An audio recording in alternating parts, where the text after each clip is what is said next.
অনুপ্রবেশের ফলে বদলাচ্ছে জনবিন্যাস, ফের বিস্ফোরক অসমের মুখ্যমন্ত্রী হিমন্ত বিশ্ব শর্মা। পাশাপাশি বাংলাদেশ নিয়ে এ রাজ্যের মুখ্যমন্ত্রী মমতা বন্দ্যোপাধ্যায়ের মন্তব্যকে হাতিয়ার করে আক্রমণ শানিয়েছেন তিনি। কি বলেছেন রাখবো আপনাদের সামনে। Chief Minister of West Bengal gives a statement that I will give shelter to the Bangladeshi nationals.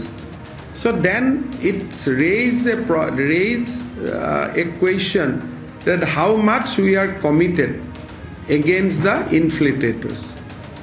So when a elected chief minister say that I am going to open my border, I am going to give relief, rehabilitation, then you can see that how situation is how much grim. And that statement itself goes to show that state of West Bengal is very, very soft about the infiltration. And demography is fast changing in Bengal also. See 2024 voter list. Compare that with 2019.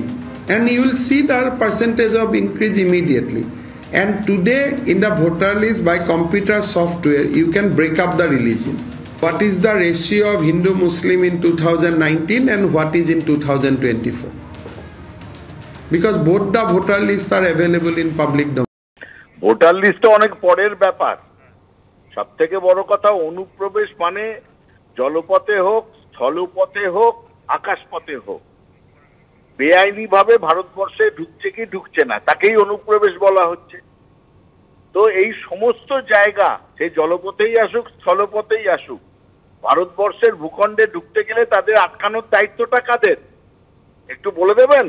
সেটা কি কেন্দ্রীয় সরকারের স্বরাষ্ট্র দপ্তরের নয়? তারা কি জেগে ঘুমোচ্ছে? কোন রাজ্য সরকারের দায়িত্ব আছে যে ভারতবর্ষের বর্ডারকে রক্ষা করা? এবং এই সমস্ত দায়িত্ব কি কোনো জায়গায় বাংলার সরকারের আছে? থুতু ওপরের দিকে মুখ করে ছুড়লে সেই থুতু নিজের মুখের ওপরেই পড়ে। হেমন্ত বিশ্ব শর্মাকে আমি মনে করিয়ে দিতে চাই, যখনই অনুপ্রবেশ নিয়ে কথা বলবেন মনে রাখবেন তীরটা ঘুরে গিয়ে পড়বে অমিত শাহর বুকে। এইটা মনে করে তার পরবর্তী ক্ষেত্রে কথা বলবেন।